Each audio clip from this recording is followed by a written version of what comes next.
Hey guys, I'm Bert with Dabbing with Washington Artists. The idea is simple. We have 6 dabs and 6 questions. So sit back, light your torches as we sit down and interview the artists that make Washington, Washington. I am free as the beauty of sunshine warm on my face. Free as an eagle that races above clouds over storms, and I have freedom like seeds that ride the wind. The soul of summer kissing my skin. I am free as a raindrop of love in the desert of my soul, quenching my thirst for light as I ride through life on these waves of freedom in the oceans of abundance of space and time. Oh yes, I am this free. For today's series of dabs, we will begin our smoke session with a meathead, a gelato, and a Georgia pie, and we will round out the session with a purple haze, a strawberry cough, and a Caesar's punch. Well, welcome to Dabbing with Washington Artists. Today we are joined by Lennée Reid. Thank you for joining us. Thank you for having me. Awesome. Thanks for coming. And I know you had to fight major traffic to get here, so Yes. so we appreciate your hard work getting here. Thank you for your patience. I made it.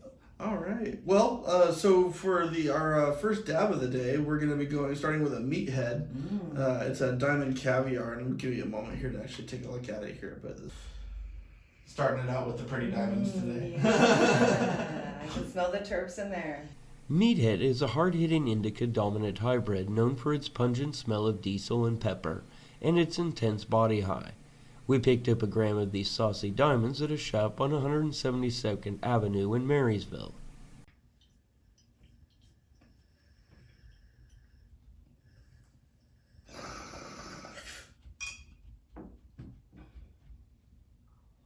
Oh, that's nice. Oh, that's nice and clean. I like that. The first thing we like to ask everybody that comes here is, what role does cannabis play in your creative process? Cannabis has played a wonderful role in my creative process. It helps me to open up when I'm writing and just let that creative flow happen. I really like sativas for that. Okay.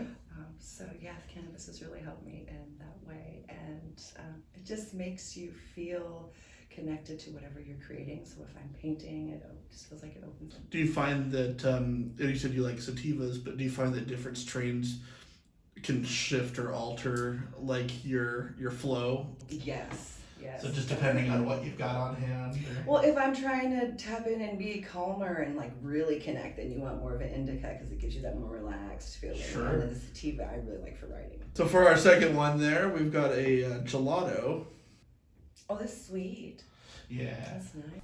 Gelato is a well-balanced hybrid known for its intense high and complex flavor of sweet cream and fruit.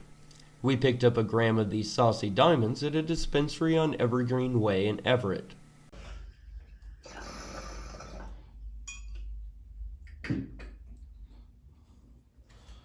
Much better? Nice. That's smooth. All right.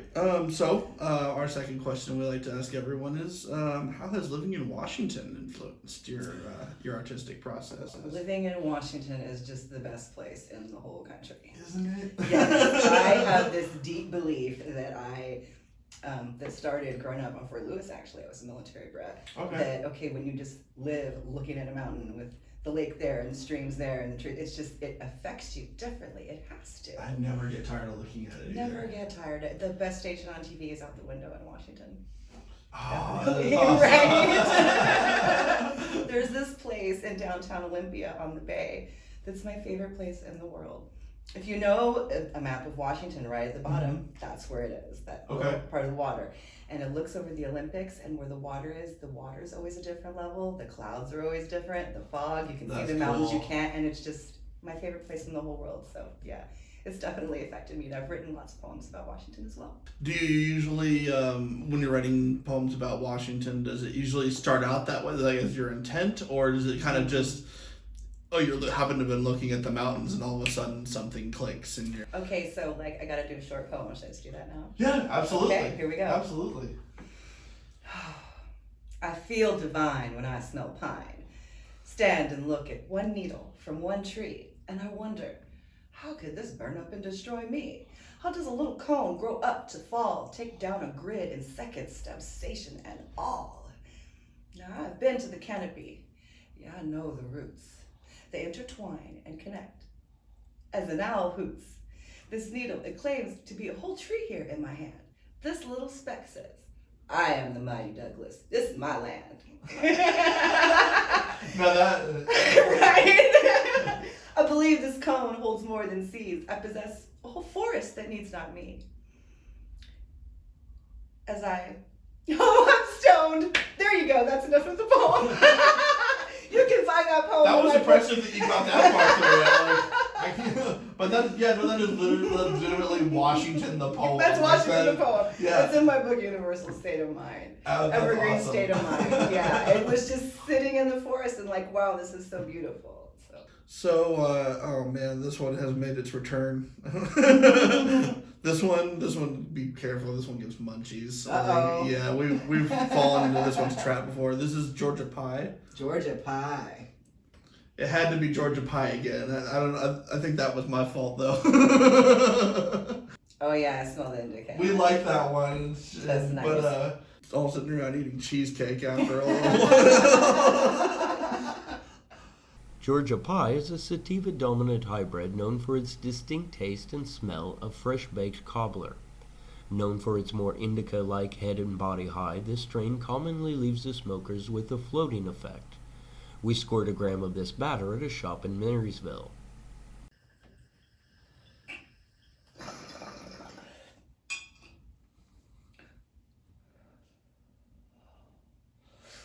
That's nice. I almost feel like you can like taste the crust. You Yeah. know? It feels like chewy in your mouth. It has a good, It does have a pie taste. That's crazy. So for our almost halfway point here, it seems that a lot of your focus with Crazy Thunder Medicine is on the healing of past traumas. Yes. What role do you see cannabis playing in the healing process, specifically as it relates to those suffering for, like, say, PTSD? Cannabis is amazing for PTSD, especially because you have sativa, indica, and CBD varieties that help people differently. So, for instance, I've done marching for medical cannabis before there was recreational legalization, and through that I hooked up with 22 Too Many that works with veterans in PTSD. And so veterans are even getting on the bandwagon. They helped this movement. People have forgotten the medical was the big push, so definitely being able to relax, being able to, maybe traditional meds are too strong for you or didn't work or whatever reason, it's something that can help you and be supportive, and it's not an addiction, it's supportive. I believe cannabis is more of a vitamin. We have cannabinoid receptors, your body needs it. And so I definitely, it helps my PTSD and it helps many veterans as well. So Patrick Seifert at 22 Too Many, I got to shout you out. And veterans, you should definitely get a hold of them and smoke some weed because it helps to deal with in-process trauma. And Washington has a huge veteran population, Yes. so I mean, it's get out there, guys. And cannabis also, not just with PTSD or with the medical properties of it, it brings people together in community, and that's the most important thing. Is that you might have social anxiety or PTSD or whatever issue, and if you can come together over something that you agree on and it helps you all, and then you can realize that you have friends and people are supportive, and it just kind of opens up. Hempfest comes around. Yeah. I generally don't like big crowds, but like, there's nothing more fun than taking an ounce of weed in with you. Yeah. And just finding random people to sit there and smoke with and get to know for like 10-15 minutes and then move on. Yeah. Talk about it being a community, I mean, I think it's amazing. There are pictures even of protesters of both sides, opposing forces, rolling a joint on a protest poster. Absolutely. It brings people together even when they're there to argue. And so I think it really is good to help people heal and bring people together. People that do not agree can agree on that. And I think it's a good stepping stone. For our fourth one here, we have Purple Haze. Purple Haze is a sativa-dominant classic strain known for its kick of energy, tendency to leave the smoker euphoric and calm, and its cerebral high. We picked up a gram of this terpto at a shop on Bothell Everett Highway in Bothell.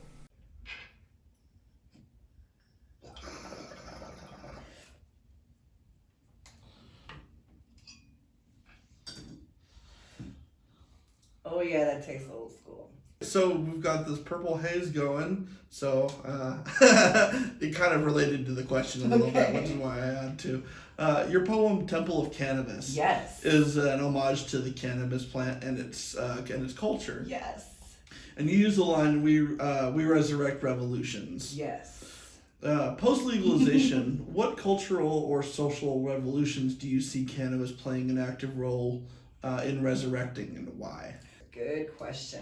Number one, it is pulling people back to natural healing and realizing that there are complementary ways to treat and cure cancer, however you can legally say that or whichever. But yeah, there's ways to, if you're getting whichever treatment, it complements other things. I think that it is going to start to revolutionize gardening because people are realizing that there's indoor gardening, and so places on the West Coast that have been doing various types of grows for years, it's like, well, yeah, our growing season is short, but we can grow year round. And some of the biggest gardens in the world are in Northern Europe, where they get no sun, where they have to grow it inside. Oh, yeah. Yeah, right? So I think that's good. I think something that is bound to come up that was kind of pushed down when medical cannabis was shut down is that there's going to be more boutique style weed. I feel like that's gone away, and I feel like that there are niche growers that can do like magical things with plants, with like organics and certain batches and feeding it certain things to where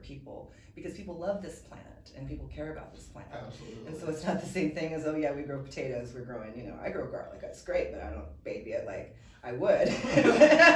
Cheer it on, water it, good job. Right? Oh, you're doing good. I mean, filtered water and mycelium and all these different things, and people, especially for control and for lots of reasons, for quality, have gone towards hydroponics, but these are plants that are used to the soil, and I think that it just, if you really feed the soil, people will start doing that as well. Absolutely. And it can affect everything if people pay attention and connect. Oh, and it's just making such a huge deal on the not just the cannabis but the hemp side of things too. Oh my goodness. Yes. Got into a discussion about this just the other day about the moment they're allowed to as soon as they start going towards the timber industry, it's done. Like the cannabis and hemp.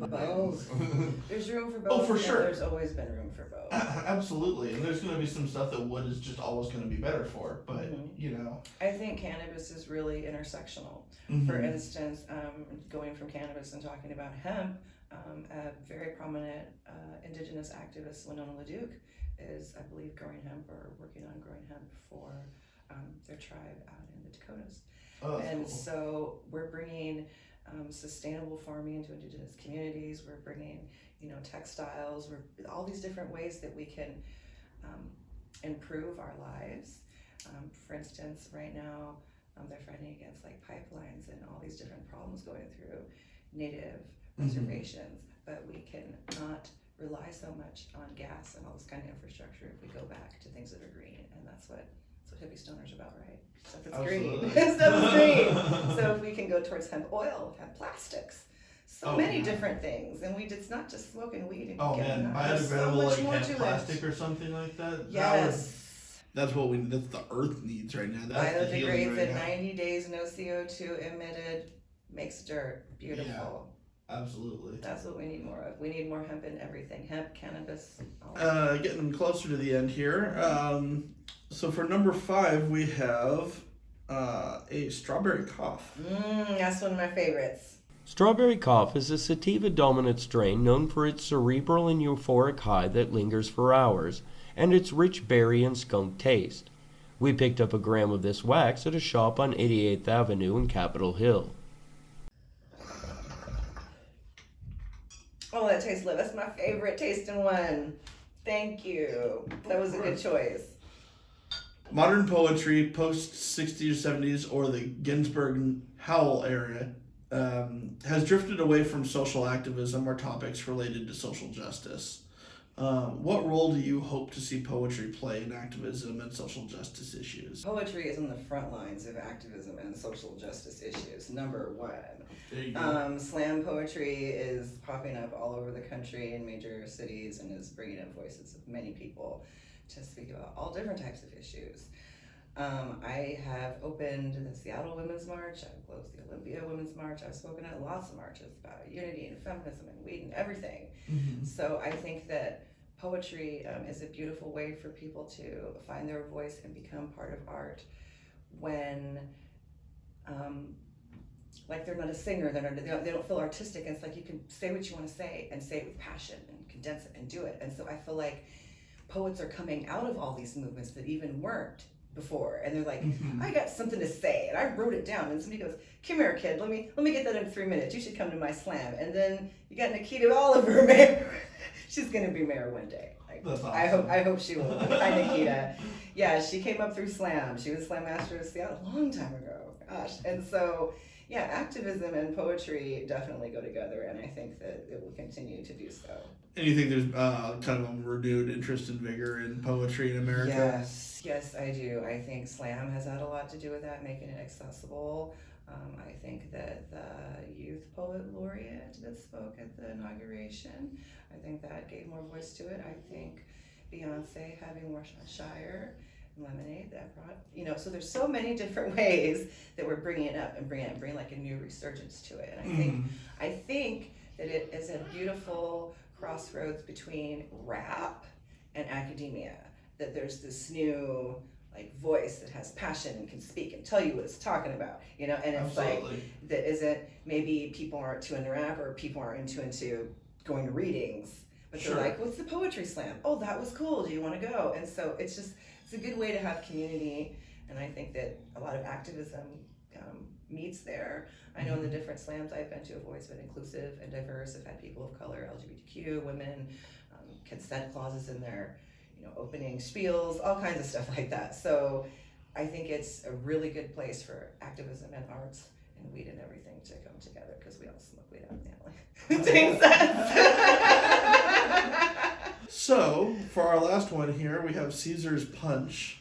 Caesar's Punch is a hybrid known for its complex blend of earthiness, diesel, and mint, and has a tendency to leave the smoker with a serious case of the munchies. We found a gram of this crumble at a dispensary on Evergreen Way in Everett. Kind of looks like placement, almost. I'll trade you. That was nice. That has like citrus notes. So you have performed your poetry at an eclectic range of outlets, from local poetry slams to opening for Pussy Riot. And now you have a series of spoken word albums out on Bandcamp. Yes. When you begin composing a piece, do you consider the future performance component when writing, or do you write a poem and then allow the performance to follow? I just write. Okay. So occasionally I'll write a prompt for something, but usually the pieces just come out. And then I polish them or extend them or shorten them. If it's for a competition, they have to be timed. Okay. If it's for a certain event or something inspires me, then I'll write something. A lot of times just an idea will chew around in my head for a long time. I'll be like, I'm gonna write that one time, and then it comes out, That's awesome. usually when I'm stumped. And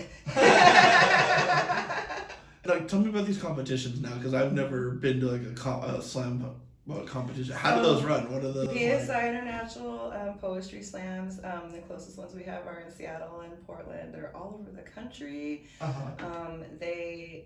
You perform poems that are timed. Usually it's 3 minutes. They have a whole season, kind of like boxing. That's why there's points and all that stuff. And then you have semifinals and finals. People in the audience you don't know judge you on a 10-point system. Okay. Usually 10-point system, sometimes it's by applause. And then at the end of the season you have a winner. They go on to nationals, and there's fundraisers to That sounds like support fun. people. It is a great community. It is an amazing community to be That's a part awesome. of. Yes.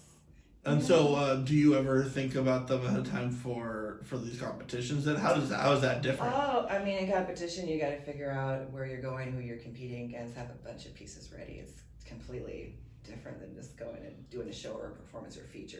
Competition is very, Now, it's difficult to explain to people. It's competition poetry. It's serious. would it be similar to like the rap, like the versions of it where they'll do like slams against each other? Like or rap something? battles, that's one thing, and a lot of times they're freestyle, but like poems, like they have to be timed. You get docked if you go over, you know, and there's even strategy to it, like who's That's really done what cool. poem. Oh, they just did that kind of poem. I can't do that poem, or no, mine's better. I'm going to do it. So there's so much to it. Then you have, usually it's a team, but they also have I-whips, which is individuals, and WAPs, which is women and women identifying people.